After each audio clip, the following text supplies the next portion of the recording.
నల్లమల ప్రాంత అభివృద్ధికి ప్రత్యేక ప్రణాళికలు సిద్ధం చేశామన్నారు సీఎం రేవంత్ రెడ్డి. అచ్చంపేటను మోడల్ నియోజకవర్గంగా మారుస్తామన్నారు. నాగర్ కర్నూలు జిల్లా మాచారంలో ఇందిర సౌర గిరి జల వికాసం పథకాన్ని సీఎం ప్రారంభించారు. నల్లమల డిక్లరేషన్ను ఆవిష్కరించారు.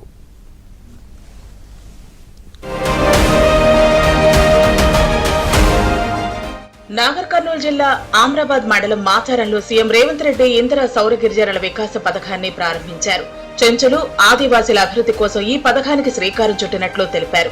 ఈ సందర్భంగా నల్లమల డిక్లరేషన్ ను ఆయన ఆవిష్కరించారు. నల్లమల డిక్లరేషన్ ద్వారా గిరిజనుల సంక్షేమానికి 12,600 కోట్లతో పనులు చేపడతామని సీఎం తెలిపారు. రైతులకు 7.5 HP పంపు సెట్లు ఇస్తామన్నారు. అచ్చంపేటను మోడల్ నియోజకవర్గంగా మారుస్తామన్న సీఎం 100 రోజుల్లో ఉచితంగా సోలార్ పంపు సెట్లు ఏర్పాటు చేస్తామన్నారు. గిరిజన మహిళలకు ఆదాయం వచ్చే విధంగా సోలార్ సెట్లను బిగించాలని సీఎం అధికారులను ఆదేశించారు. 100 రోజుల్లో అచ్చంపేట నియోజకవర్గంలో రైతులందరూ లిస్టు తయారు చేయడమే కాకుండా అన్ని కరెంటు మోటార్ల ప్లేస్లో సోలార్ పంప్ సెట్లు రావాలి.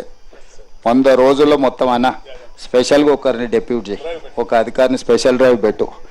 ఇది దేశంలో ఎవరైనా అచ్చంపేటకు వచ్చి చూసిపోవాలి. సోలార్ పంప్ సెట్లు రైతులు వ్యవసాయానికి ఎట్లా వాడుకుంటున్నారు. దీంట్లో వ్యవసాయం సోలార్ వాడుకోవడం కాదు, ప్రతి కుటుంబానికి 3 నుంచి 5 వేల ఆదాయం ఎట్లా రావాలో మీరు డిజైన్ చేయాలి. దాంతో ఇంటి ఖర్చులకు వాళ్ళకు ఖర్చులు వెళ్ళాలి. మీరు ప్యానెల్స్ డిజైన్ చేసేటప్పుడే సోలార్ ఉత్పత్తి చేసి గ్రిడ్కి ఎట్లా కనెక్ట్ చేయాలనో డిజైన్ చేయండి. దీన్ని పైలట్ కింద అంటే మొత్తం దేశానికి ఒక మోడల్ కాన్స్టిట్యున్సీ కింద అచ్చంపేటను తీర్చిదిద్దండి.